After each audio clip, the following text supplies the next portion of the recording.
Just coming in from the airport as Prime Minister Narendra Modi is departing for his first ever visit as an Indian Prime Minister to Brunei, as he's travelling to the country from the 3rd of September and the 4th for a bilateral visit.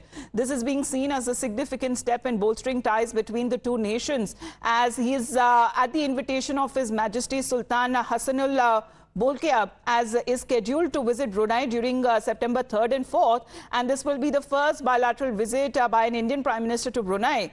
This has been as far as the special briefing that happened on the Prime Minister's visit, as it also coincides with the 40th anniversary of the establishment of diplomatic ties between India and Brunei.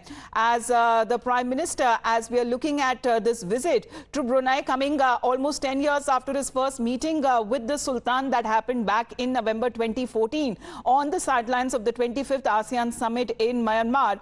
Let's in the meantime talk about, with Rishabh with us, the main focus when it comes to the bilaterals that will be held between India and Brunei, and of course thereafter the Prime Minister will be heading to Singapore. Well, definitely very, very significant visit. India's Act East policy is something which is in its first decade, 10 years of Act East policy, and Prime Minister has visited the ASEAN countries, bolstering the ties between India and ASEAN. Prime Minister is also expected to visit Lao PDR for the ASEAN-India Summit sometime in October, as well as towards the end of October for that matter. But having said that, visit to Brunei comes very, very significantly. Remember, Brunei was India's coordinator at ASEAN between 2012 to 2016, and that's when India's role in ASEAN increased, and that the credit goes to Brunei for sure. Apart from that, India and Brunei have been diplomatic partners for last 40 years. We can see elevation of relationship between the two countries as well during the Prime Minister's visit. Apart from that, if we talk about what all are on table to discuss, India and Brunei have been very keen to discuss space. Brunei, for that matter, has been very keen to get involved in Indian space missions. Apart from that, the hydrocarbon reserves in Brunei is something that is very, very important, and India would like to be a player in that sphere as well. Apart from that, if we talk about South China Sea, remember, if the things go well and discussions go well, India would like to have exploration rights in South China Sea, in Brunei, waters. And if that happens, it would be a big, big victory and advancement for India in the South China Sea region and the Indo-Pacific region for that matter as a whole. So that is something which is very, very important in Brunei. When it comes to Singapore, Singapore is all business, in and out visit for Prime Minister. He'll be definitely meeting the Prime Minister as well as the President of Singapore tomorrow.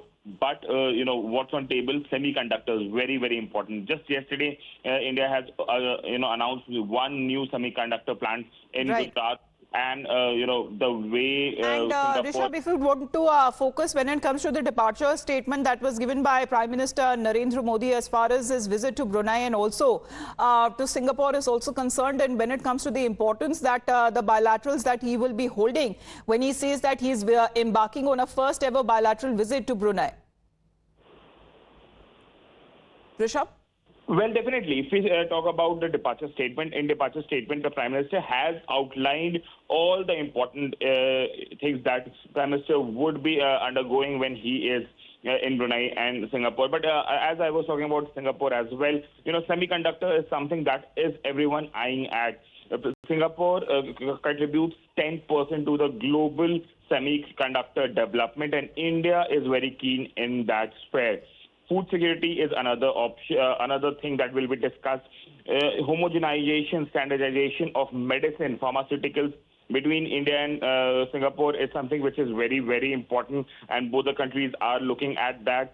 DPI, digital public infrastructure, the way in India the UPI has shown its prowess, something of that sort India is looking in ASEAN as well. Remember, be it in Thailand, be it in Laos, be it in Indonesia or Malaysia, India is eyeing DPI. With Singapore, India already has a setup. India would like to expand it using Singapore's further agreements. So Act East policy that India has been working on as far as Prime Minister's personal visits are also concerned to Singapore, that will happen later.